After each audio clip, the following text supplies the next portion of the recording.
O Senhor esteja convosco. Ele está no meio de nós. Proclamação do Evangelho de Jesus Cristo segundo Mateus. Glória a vós, Senhor. Naquele tempo, disse Jesus aos seus discípulos: Ficai atentos, para não praticar a vossa justiça na frente dos homens, só para serdes vistos por eles. Caso contrário, não recebereis a recompensa do vosso Pai que está nos céus. Por isso, quando deres esmola, não toques a trombeta diante de ti, como fazem os hipócritas nas sinagogas e nas ruas, para serem elogiados pelos homens. Em verdade vos digo, eles já receberam a sua recompensa. Ao contrário, quando deres esmola, que a tua mão esquerda não saiba o que faz a tua mão direita, de modo que a tua esmola fique oculta, e o teu Pai, que vê o que está oculto, te dará a recompensa. Quando orardes, não sejais como os hipócritas, que gostam de rezar em pé, nas sinagogas e nas esquinas das praças, para serem vistos pelos homens. Em verdade vos digo, eles já receberam a sua recompensa. Ao contrário, quando tu orares, entra no teu quarto, fecha a porta e reza ao teu Pai que está oculto. E o teu Pai, que vê o que está escondido, te dará a recompensa. Quando jejuardes, não fiqueis com o rosto triste como os hipócritas. Eles desfiguram o rosto, para que os homens vejam que estão jejuando. Em verdade vos digo, eles já receberam a sua recompensa. Tu, porém, quando jejuares, perfuma a cabeça e lava o rosto, para que os homens não vejam que tu estás jejuando, mas somente teu Pai que está oculto. E o teu Pai, que vê o que está escondido, te dará a recompensa. Palavra da salvação. Glória a vós, Senhor. Muito bem, caríssimos irmãos e irmãs, rádio ouvintes que nos acompanham pelas redes sociais. Essa passagem do Livro dos Reis é emblemática, né? Interpretações de tudo quanto é tipo. Recentemente eu ouvi de um pastor protestante, já colocando que Elias nunca provou a morte, né? Que já foi para o céu, assim, que não provou a morte. Mas vamos lá. É um texto... Tem uma coisa que eu quero explicar antes. Existem coisas que a igreja não bate martelo para dizer que é exatamente assim. Coisas que fogem, né? Coisas sobrenaturais. Até mesmo hoje, a igreja não fala exatamente como é que vai estar lá no céu, como é que é esse caminho, o fim dos tempos. Agora tem uma onda de 3 dias de trevas, dias e noites de trevas, né? E tem que abençoar a vela. Isso é superstição, né? Isso é uma tranqueirinha que não reza, que é o cão chupando manga. Tem uma vela abençoada, vai ficar iluminada no fim dos tempos. E a outra pessoinha ali, aquela senhorinha, mãe de família, que ralou, cuidou de filho, de neto, rezava o rosário, humilde, partilhava seus bens, que não tem a vela abençoada, vai ficar no escuro? Ah, pelo amor de Deus, né? É claro que a verdadeira luz está na santidade, na caridade, da pessoa que não é abençoando vela. O máximo que vai acontecer é a vela acender para ajudar a queimar você, né? Mas tudo bem. Quando o Senhor... Então, complementando. Então, há coisas, algumas interpretações do Antigo Testamento, que há várias vertentes de interpretações, principalmente pelos padres da igreja. Quem são os padres da igreja? Quando vocês ouvirem essa expressão, padres da igreja, são aqueles primeiros que interpretaram a revelação, o depósito da fé que Cristo deixou ao Papa e apóstolos e bispos. Quem? Os padres, os teólogos dos primeiros 8 séculos. Então, até o século VIII, Todo mundo que era teólogo, que interpretava e tinha uma vida mais ou menos santa, são chamados hoje de padres da igreja. Seria como se fosse a matéria-prima da teologia. Todo teólogo de hoje, quando vai fazer um aprofundamento de um tema, ele estuda a Sagrada Escritura, certo? Os padres da igreja e os documentos atuais. Ou alguns também, mas não é obrigatório, estudam a escolástica de São Tomás de Aquino. Mas o que é obrigatório é estudar os padres da igreja. Então, sobre esse texto, alguns padres da igreja falaram alguma coisa. Então, o que eu vou falar aqui não é uma verdade, certeza absoluta. São opiniões de padres da igreja, que a igreja acolhe, não diz que está errado, mas também não canoniza como se fosse a única interpretação. Entenderam isso ou não? Ou é difícil de entender? É porque hoje a gente quer saber o que é. É pau. A frase é pobres em espírito, como está em Mateus, ou é bem-aventurados os pobres de Lucas? Os dois. Tudo complementa. A gente tem que aprender a ver a Bíblia de uma forma mais unitária, tá? Então vamos lá. Quando o Senhor quis arrebatar Elias ao céu, que céu é esse? É o céu de hoje? É? Vamos lá. Num redemoinho, Elias e Eliseu partiram de Gilgal. Tendo chegado a Jericó, Elias disse a Eliseu: permanece aqui, porque o Senhor me mandou até o Jordão. E ele respondeu: pela vida do Senhor e pela tua, eu não te deixarei. Então aqui é uma das coisas que a gente pode interpretar, é a fidelidade de um ao outro, de Eliseu a Elias. Elias que fez Eliseu profeta. A fidelidade entre os profetas, né? E partiram os dois juntos. Então, 50 dos filhos dos profetas, 2 profetas tinham 50 filhos. Olha tanto que o mundo hoje está fraco de filhos, vocês aí estão fracos. Os seguiram, né?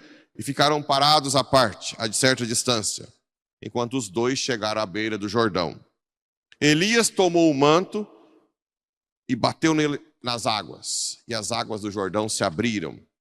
Aqui já é uma prefiguração, um prelúdio. Lembrem-se, sempre o Antigo Testamento prepara para o Novo. Então, já é um prelúdio do batismo, né? Então, ali já é uma prefiguração do batismo de Jesus.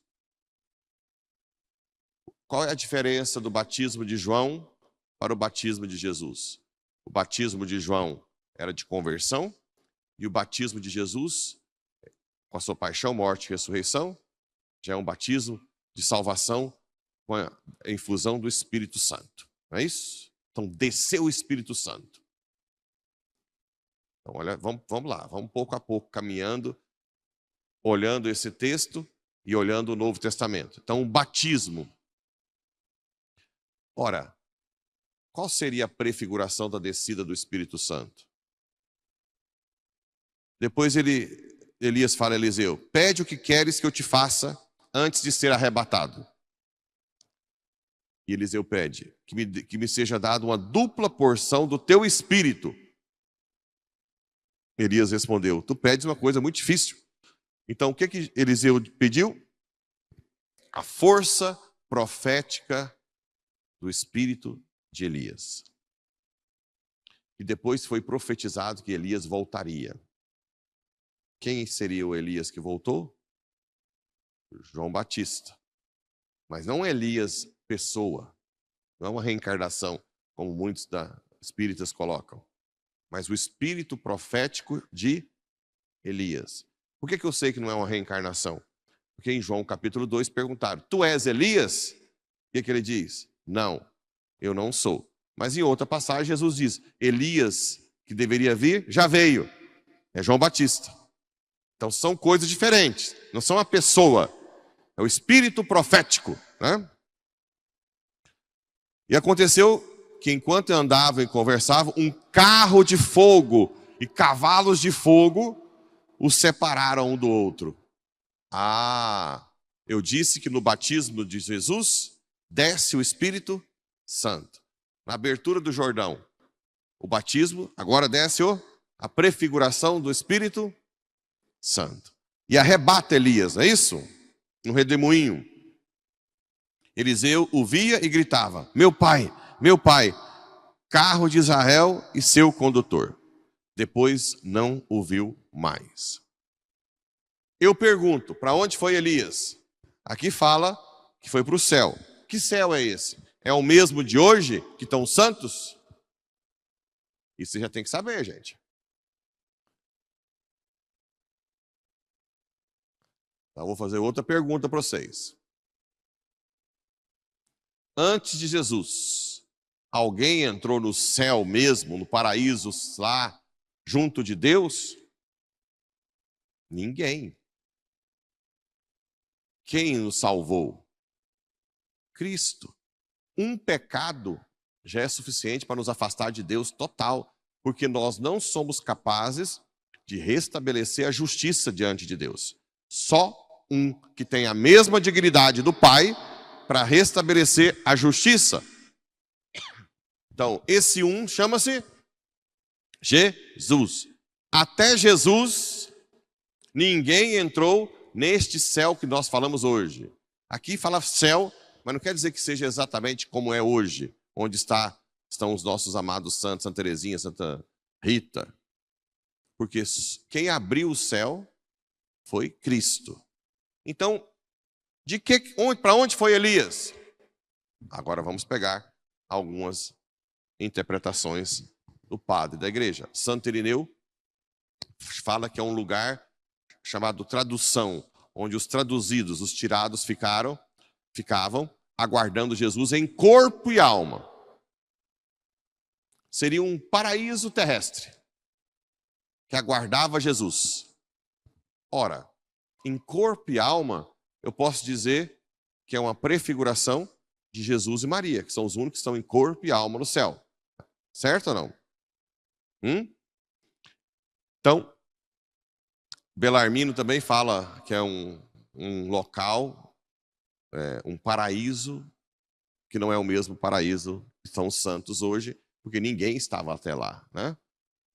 Assim como também tem a tradição, fala de Enoque, que foi arrebatado. Enoque e Elias, ok? Que ambos estavam nessa tradução, um local, um paraíso, que seria provavelmente, agora interpreto eu, um local especial do limbo. Lembra do limbo? O limbo é esse estado, esse local, onde estavam os justos do Antigo Testamento, e que Jesus desceu à mansão dos mortos. Lembra que ele desceu? E disse: vinde, meus filhos de meu pai.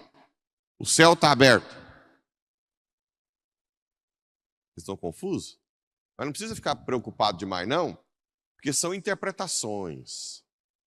Não são dogmas, né? Sua forma. O que é dogma é que ninguém entrou no céu o céu hoje até a vinda de Jesus. Certo?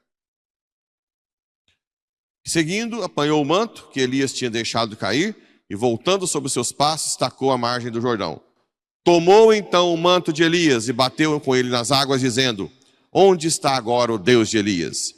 E bateu nas águas, que se dividiram para dois lados, e Eliseu atravessou o rio.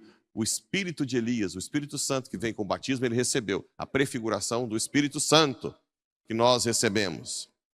Alguém já bateu na água aí a mão e ela abriu? Nós é fraco, não. Ninguém ressuscitou quase ninguém atravessou. É porque, na verdade, hoje não precisa. Teoricamente, a igreja já tem seus milagres. 2000 anos de história, né? Então, é mais ou menos essa interpretação desse texto, né?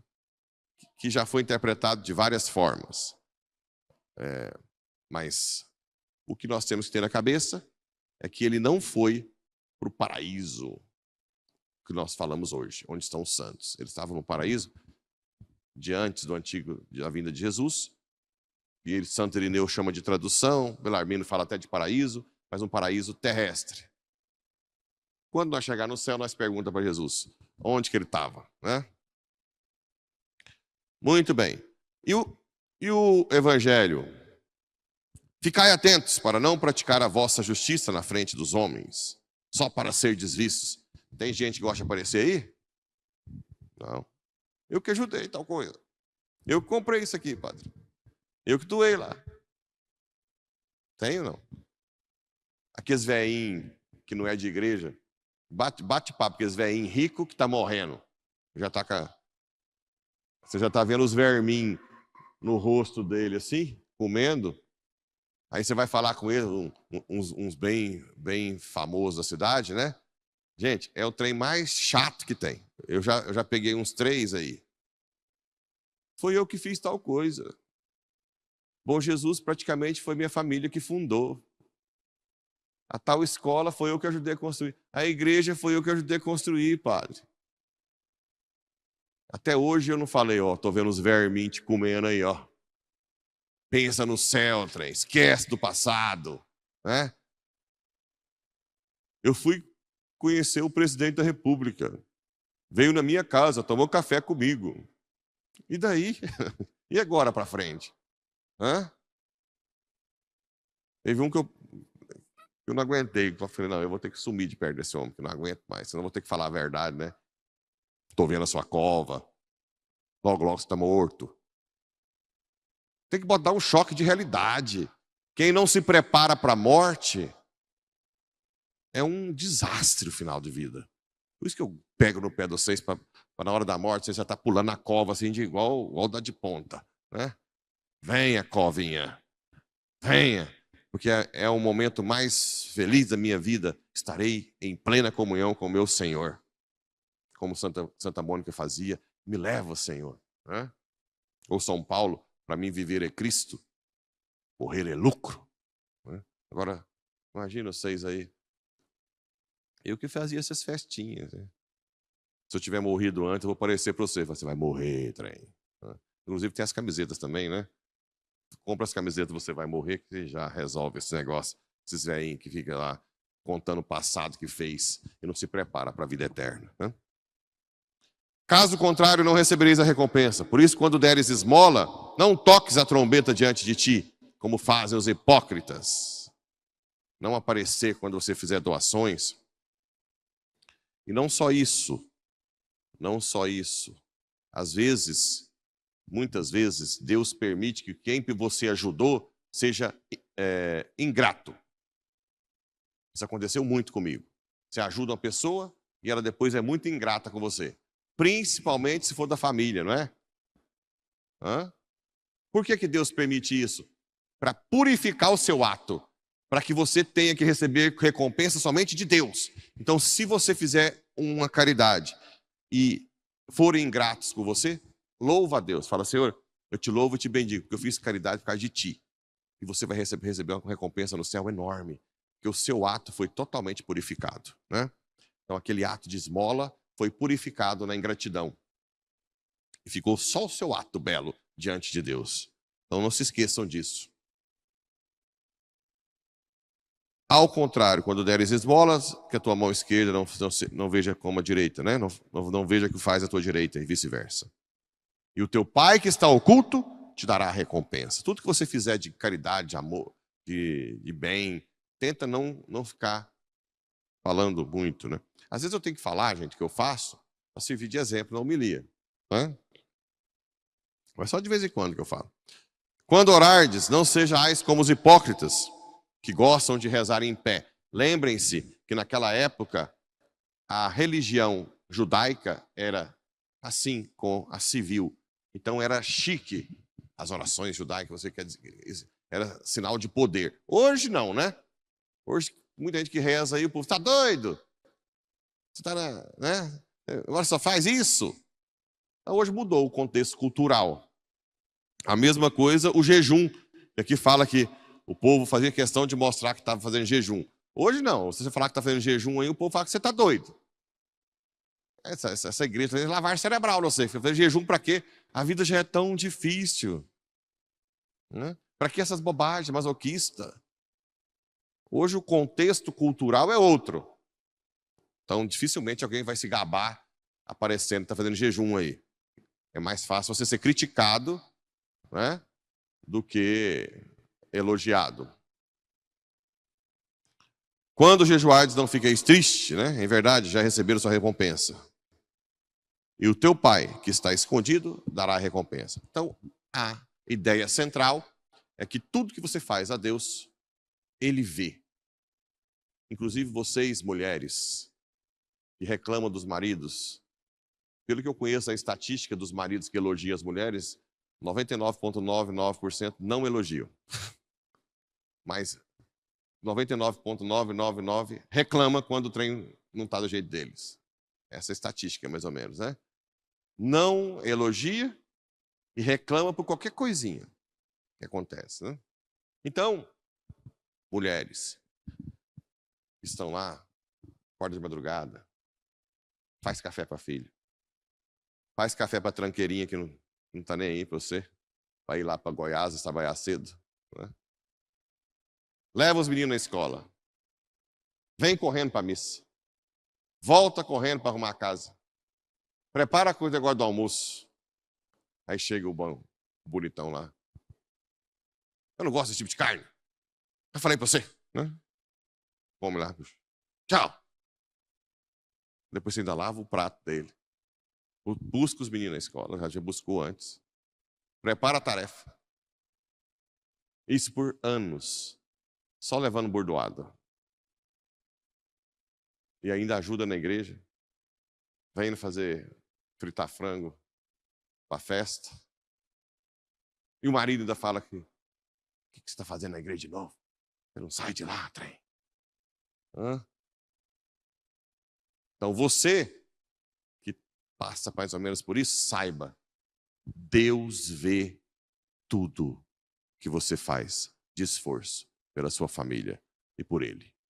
E não vai ficar nada, absolutamente nada, sem recompensa. Não se preocupe. Claro que o marido tranqueira tem que converter. Tem que chegar, elogiar. Tem que falar que tá bom, que estava mas conta-se dos dedos, né? Esse também vai pagar caro. Mas você não desista. Não pare de se sacrificar no escondido, onde ninguém vê, né? Só Deus vê. Mas Deus vê.